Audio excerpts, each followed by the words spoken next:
Hey guys, welcome back to my channel. I'm Kayla, and today I'm going to be doing a recap for Love After Lockup Season 2, Episode 9, The $800,000 Hustle. So I'm kicking things off with Clint and Tracy this week. So Clint is back home now. He is picking up the pieces to his life after this crazy weekend with his now wife, Tracy. Clint is telling us about how he has been depressed and losing sleep and just not in a good place since his goddess Tracy has been missing. And something tells me that Clint was already going through something like that before Tracy even came into the picture, but I don't know. I just have a feeling.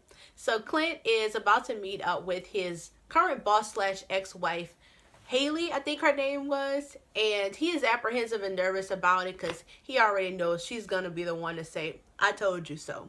I think everybody's thinking it, but they don't want to hurt your little feelings. But anyway, so he meets up with Haley at the coffee shop, and Haley looks like she wants to see your manager. So he gives her the whole rundown on this past weekend. He tells her how, they got married, and then that night she wanted crack. And I guess I didn't realize that he actually participated in that, like she was actively doing crack in the hotel room. I thought that she was just saying that this is what I wanted, but he sat there in her lap while she did it, and he thought that that was all she needed in a moment. But then when he woke up at like 2 in the morning, she was up there like fiending and crying and whining, talking about I wanted more and I wanted more, meaning she was wanting more crack. And I think this was the point where Clint realized that this was a little bit bigger than what he thought it would be. Like the rest of us already knew. We already knew. But anyway, so Clint tells Haley that he went off to just clear his mind and gather his thoughts. But when he came back, he saw that Tracy was gone with looks to be the rental car, cash out of his wallet, and his cell phone. He went out to the valet just to kind of verify what he was already thinking. And the valet dude was like, I had a funny feeling about it, but yes, your girl did take your rental car. So Clint tells us that he's been in contact with the rental car company, and it looks like he's gonna have to take the bill for this car. I don't know if that is just what the penalty is or because he hasn't called the police yet to file a stolen car report, but they're saying that it's going to be $21,000 for this car. Clint obviously doesn't have this kind of money. He says he has spent all of this money on Tracy already over this past weekend. I'm thinking, okay, this is the time to act. This is the time to be like, stop, pause. It's time to send her back to jail, because that is huge. Clint is handling this like Tracy stole his blockbuster movie rental. This heifer took a whole car, a whole rental car.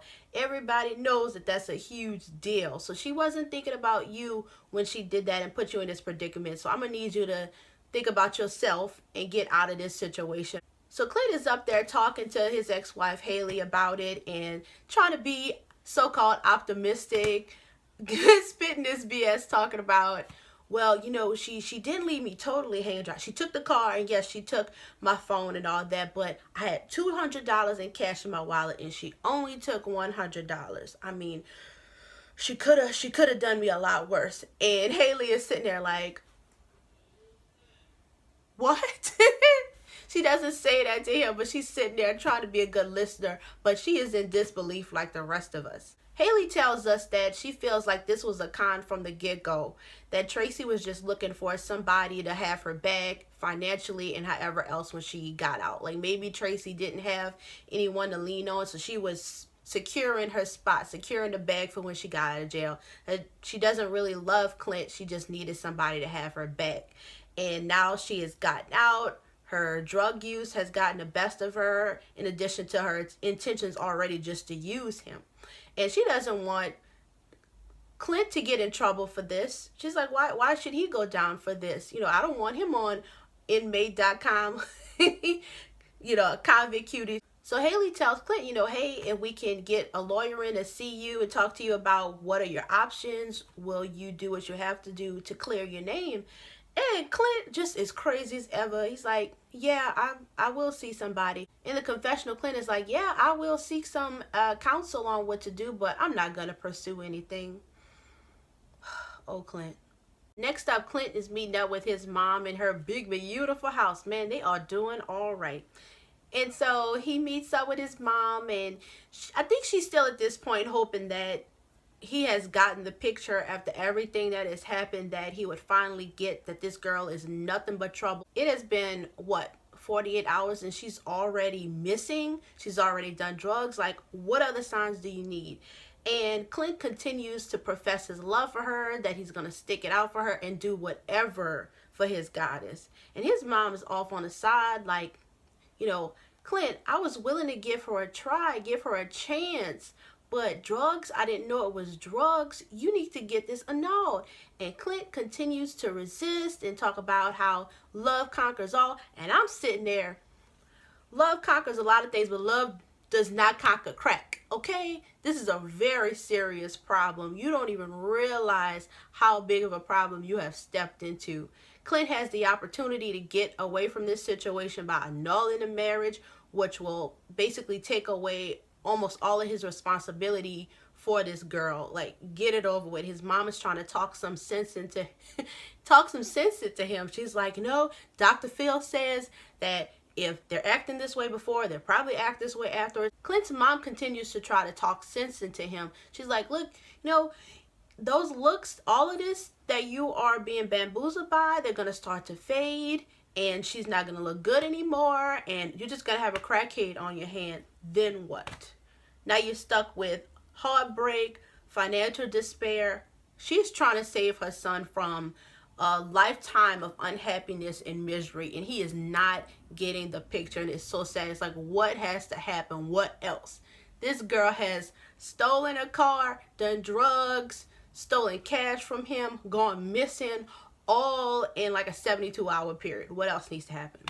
So the phone rings, and it is Haley on the phone because the jail, whatever jail that Tracy is at, has called his job looking for him so she can get help wherever she is. And Tracy is like, well, they couldn't get you, so they tried to get in contact with me. I don't know what jail she's in, but clearly your girl is trying to get in contact with you from a jail somewhere. And so now Clint, he's over here just relieved. He's like, oh, thank God it's just jail and it's not the hospital somewhere. That's what I was worried about. We're all just sitting there like, yeah, the hospital is like right there with jail, bro. This still isn't a good look. But he is just completely relieved. His mother standing there in disbelief like, you've got to be effing kidding me. So now Clint has to go play detective and figure out which jail this girl is at so he can help get her out, because he's already told us that this thing is relentless. Like, he's going to do whatever he has to do to help his goddess. Y'all, let's keep Clint on the prayer line. Marcelino and Brittany, ciao. So they are out and about in the Vegas mountains, having a nice time, relaxing, talking, getting to know each other a little bit more. Marcelino tells us that, you know, he still feels like Brittany has to warm up to him a little bit more so she can get more comfortable talking to him and trusting him and all that. But there's a huge problem. Amanda.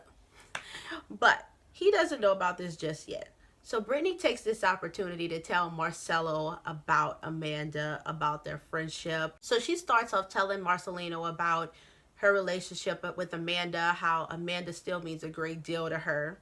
She doesn't tell him immediately like, oh, I still got feelings for her, I still got lady level feelings. But that sort of is implied later on. So Brittany goes on to finally confess to Marcelino that she spent some time already with Amanda. Amanda was out of jail like 9 weeks before her. She's out. And that they spent some quality time together. And Marcelino's like, quality time, when and where? And Brittany says, back at the hotel. Now let me tell you, ordinarily, I can't stand Marcelino. He is like too headstrong.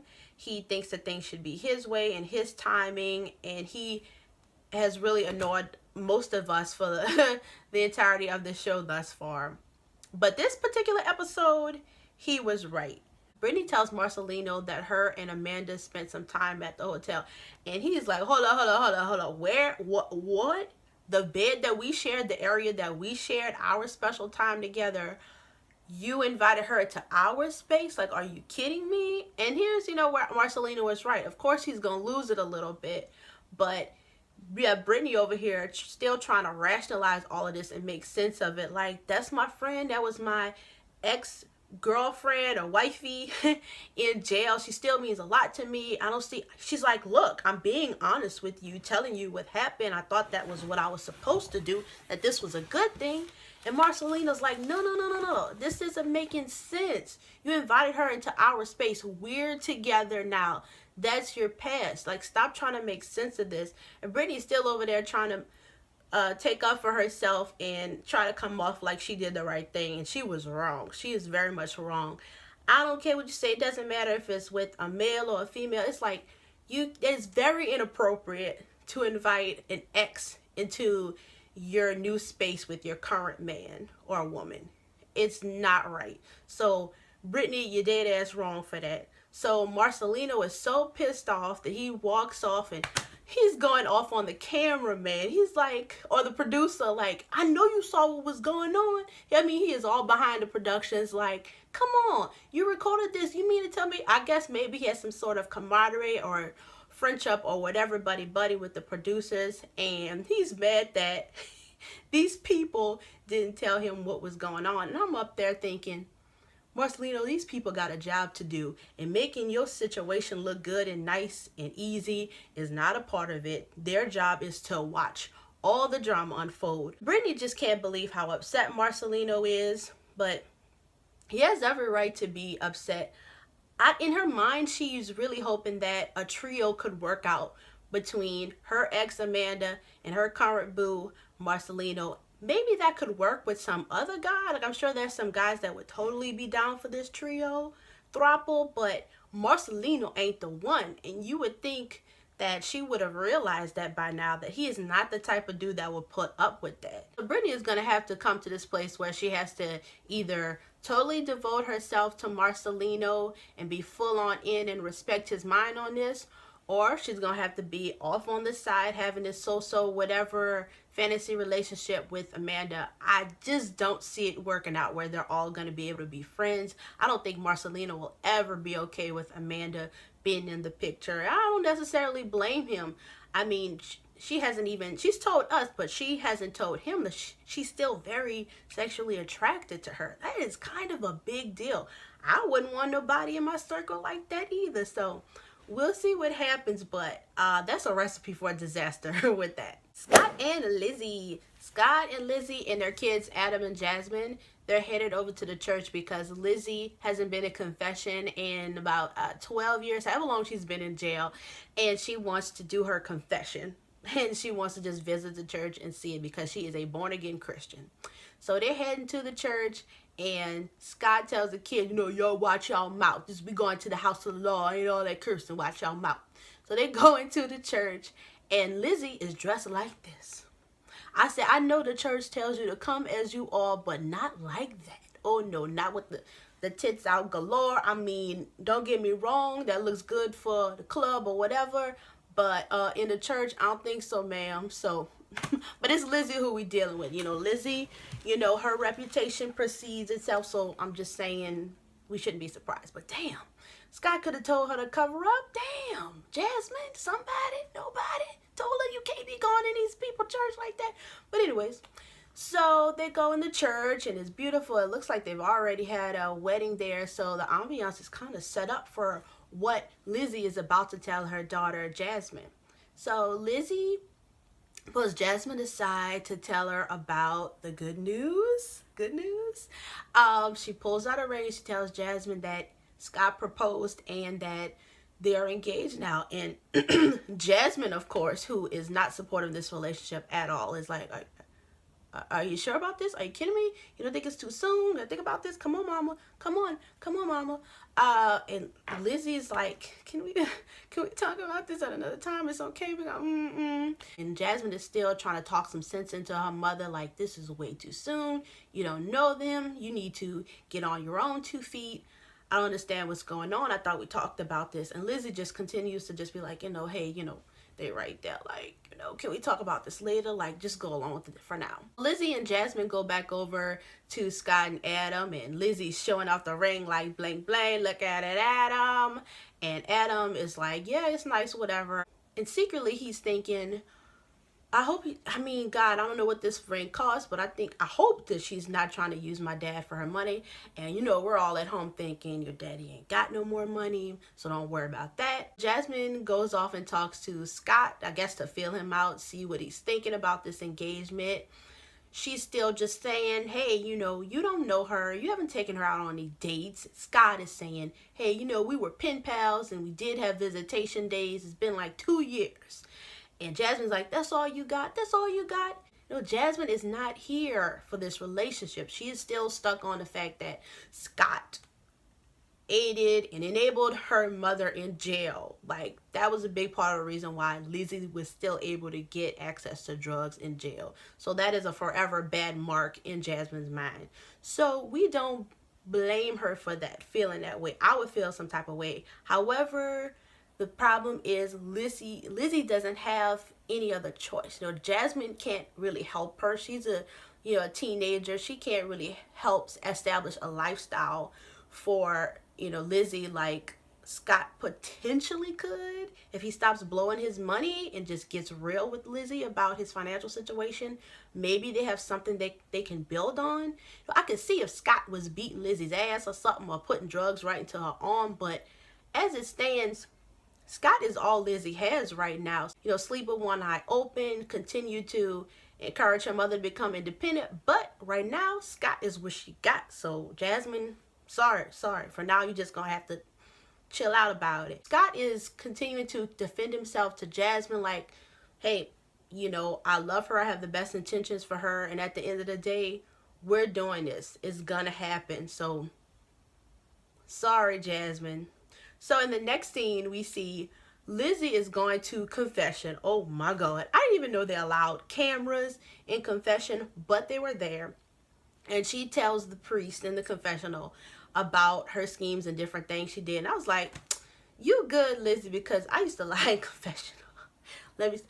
In middle school, we would go, I went to a Catholic middle school, and they would send us to confession sometimes, and I would just be like, lying my butt off. The priest would be like, hey, you're nice to your parents, you listen to your teachers, good grades. And I'd be like, yes, Father, yes, that's awful, don't do that. But Lizzie is better than me. She was very honest. And she was like, forgive me, Father, for I have sinned. I have been tricking and using men for money for years and doing drugs and all of this stuff. And this leads into her telling us that, she learned from the OGs, the lifers in jail who had done this. She would sort of bait these men in to see if they'd be willing to support her in jail. She would say, hey, she would put out an ad and say, if you can give me $100 to help support me, I could then in turn send you some scantily clad, skeezy, skanky, provocative photos. And that's what she would do. And if they would be willing to send the $100 in exchange for these photos, she would know that, okay, I got one on the hook. I got him. There's potential here. And she did this over and over and over again. Now, she says that it was up to $800,000. Now, whether or not that is an exaggeration, I don't know. But I do feel like she definitely got a significant amount of money from these men. And now she feels bad for her, and now she wants to repent for her sins. So she wants a clean slate. So I ain't mad at her. Kaylin and Matt. Matt is on his way to a job interview. His friend Sam has a job where the boss is pretty lenient when it comes to hiring ex-convicts because he was one.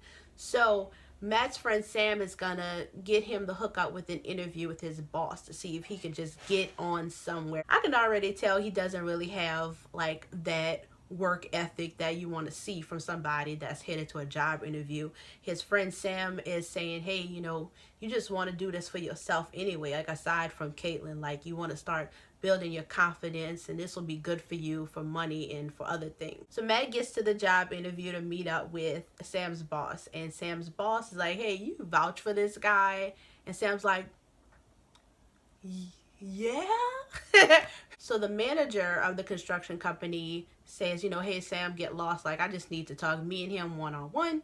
And the guy asks Matt, hey, what's your experience? And Matt tells him, my dad used to own an HVAC company. I think that's something with like air conditioning and heating. And that throughout his teen years, he got a lot of experience with that, 18, 19 years old. And the owner is like, well, you're 28. Like, what about those last 9 years? And Matt was like, hey, I was in jail. The owner is like, hey, well, that doesn't sound like a lot of experience. That means you haven't really done anything in that field or any type of construction carpenter field in like 10 years. So diddly squat, whatever on that. So basically he wants Matt to show what can he do, if there's anything he can do. He wants him to shoot this like paint gun or something into a bucket. And so Matt is already thinking like, hey, you're not about to mess up. I know you see these new Air Force Ones from Parolees that I got. You ain't about to jack up these shoes. He's like, Matt says, hey, I know this doesn't look so good to not do what you're asking me to do on a job interview, but he's just like, this is my only clothes. I'm not trying to get them messed up. And the owner's like, look, this is the interview. This is it. Your shoes might get messed up, but you get the job and then you just buy some more clothes and some more shoes. Like, this is what you got to do. Matt's like, I don't think so. Like, I'm not doing it. The owner's like, well, I can kind of already see that you're not willing to do what you have to do to get this job and earn, like. And Matt's like, oh well, like, deuces, I'm not doing this. That ended quickly. Grand opening, grand closing. So Matt already knows he's gonna have to hear it from Caitlin because things didn't work out. So they head back to Sam's apartment where Caitlin is. She's cleaning up, which that was really nice of her to do. Sam is doing him a favor by put in a good word for him. That's the least you could do. That was nice of her. She's telling us that she's worried that they have worn out their welcome at Matt's mother's house. And you probably have. You know what they say about fish and house guests. They stink after a few days, and it is very obvious in their case. So she is trying to make moves so that he can get a job and they both can get a job so they can get the hell up out of there because she's uncomfortable. So Matt comes in and tells her all about what happened. He's talking about, I felt disrespected. I was telling him, hey, can we do this some other kind of way? I don't want my clothes to get messed up. And he was just saying that the owner was just being mad disrespectful about it and questioning his character and all this stuff. And he didn't like it. And Matt, we already know, he has an anger and a temper problem. And Caitlin knows this as well. And she's worried that it's going to be a constant struggle with his temper, that he might pop off. And Matt knows this about himself too. So it's like he's trying to also make sense and rationalize and be like, well, look, I had to stop the situation anyway before I pop off. I got all of these felonies behind me. I do one thing wrong when I'm going back to jail. So what do you want? Me to go back to jail or me just be disrespected? I'm not going to be disrespected. Oh, Caitlin, Lord. Things are going to continue to go this way because Matt has so much humbling that he needs to do. He does not want to follow the law. He doesn't want to get a job. He doesn't want to do what he has to do to become a productive person. Caitlin and Matt's friend Sam are trying to talk some sense into Matt. They're like, hey, sometimes you gotta bite your tongue and humble yourself for a job or while you're doing a job. I mean, hell, everybody dislikes somebody on their job and sometimes it's their boss. But you got to do what you got to do, especially in the meantime when you're just trying to get back on your feet and support yourself and possibly a family. Like, sometimes you just got to suck it up. So it's the next morning after Megan and Michael have hooked up for the first time. Yes. Megan has been deflowered. She has lost it to this douchebag. Megan says that she had a great night with him, that those Phonics for Virgins videos worked out for her, and that those Sex 101 classes really helped because she gave it to him and he gave it to her good. So they are basking in the afterglow of their first night together. So Megan says to Michael, hey, what does it feel like to have had sex and you've been in jail for like 2 years, what it's like? And he like, yeah, it feels great. It feels like you took my virginity too. Up there with that bullshit. Meanwhile, back at the ranch, the producer's like, like, what are you saying? What are you saying, that you haven't had sex with Sarah, even though we've already seen that? And Michael goes, well, I haven't had sex with Sarah in a minute. He's such trash. So Megan is telling Michael, hey, maybe I ought to start taking some steps to move up here. And Michael is like, hey, I might be thinking about moving my parole down there. I don't know if I want to stay here. So, of course, this is much to Megan's delight. But the problem is he has a whole nother life in progress up here she doesn't know about. He got a whole wife and kid. Of course, Megan already knows about Sarah. She already knows about his daughter. But what she does not know is that he is leading a double life, that he is already legally married to Sarah, and that he is still on the side promising her this and promising Sarah that. That's what she doesn't know. So Michael continues to keep up this lie, this story, and he's trying to promise all of these things to her and bullshitting her, as we've seen. Megan and Michael head on down to Niagara Falls. It is beautiful. It really is the backdrop for a great date. So they're taking pictures and everything, and Megan asks Michael, hey, where's your phone? You know, we can get some pictures and all this. And Michael is saying, hey, you told me not to bring my phone because it'll get wet. When really the truth is he wasn't gonna bring it anyway, because Sarah, his wife, is blowing up his phone with texts and calls to see where he's at. And you know what, you can't be mad at her for doing that. He's been missing for X amount of hours. Wouldn't you be worried? I mean, she doesn't know what he's really doing. I would be concerned. And especially considering the fact that he was released on parole, there's so many things that could go wrong that could potentially land him back into jail. She has very valid reasons to be concerned and blowing his phone up, as far as I'm concerned. But what's really going on is that he is having the time of his life on this romantic date with his fiance Megan. And so they go on a boat and they're trying to have a Titanic moment. And he's up there like, what's this this is Jack and Jane. And Megan's like, it's Jack and Rose, baby. I take personal offense to that because Titanic is like my favorite movie of all time. But whatever. So meanwhile, we see Sarah back home in New York. She is up there just very concerned about her bae, wondering where she's at. She doesn't feel that he is out with another woman because she says he would really be stupid to do that. She's concerned that something else has happened. Like, she's not even really entertaining the idea that it could be another woman. And I'm just thinking, why is it not clicking in Sarah's brain that something is not right? Aside from the fact that you're married and you can't just take off like that, but the dude took off over a silly argument about what does a ring mean between you and I. Like, it was such a silly argument. Like, if somebody takes off for damn near a 24-hour period, like, there's more to it. There's more to it, meaning there's another woman or another situation, drugs, something else really big is going on. I'm gonna need Sarah to start taking some real cues here. So we head back to Niagara Falls, where Megan and Michael are on their romantic date in the Niagara Falls. And he is really laying it on thick. Talking about, that's my best friend, that's my soulmate, all of this stuff. And she's falling for it. I just feel like she continues to be more and more blind when it comes to this guy. So she says even though they are technically engaged already, until he puts a ring on it, she's not going to tell her family, so that, you know, like, a ring, I guess, to her says it's real. Megan is in total bliss. She says to him, you know, you have really outdone yourself. What else can you do to top this? And he's leading her on, talking about, we gonna see tonight. And we're just like, we'll see. You got that ring, but will he propose? Because if he proposes before he tells this girl that he is legally wed to Sarah, that would really be the cherry on top. Because now you are legit engaged, have given Megan a ring, and this girl Sarah over here, your wife, is still wondering where you're at. Like, I'm gonna need him to make a decision. He's already told us that he's not the think ahead type. I'm like, well, you need to start thinking ahead, because see, this train wreck is gonna be bad. And I feel that if he doesn't get real and start thinking ahead, that there's gonna be some dire consequences. When it comes to custody, we don't know what Sarah's gonna do. When she finds out, you can make things potentially a lot worse than they really had to be if you had just been upfront and told these two women the truth before it got to this point.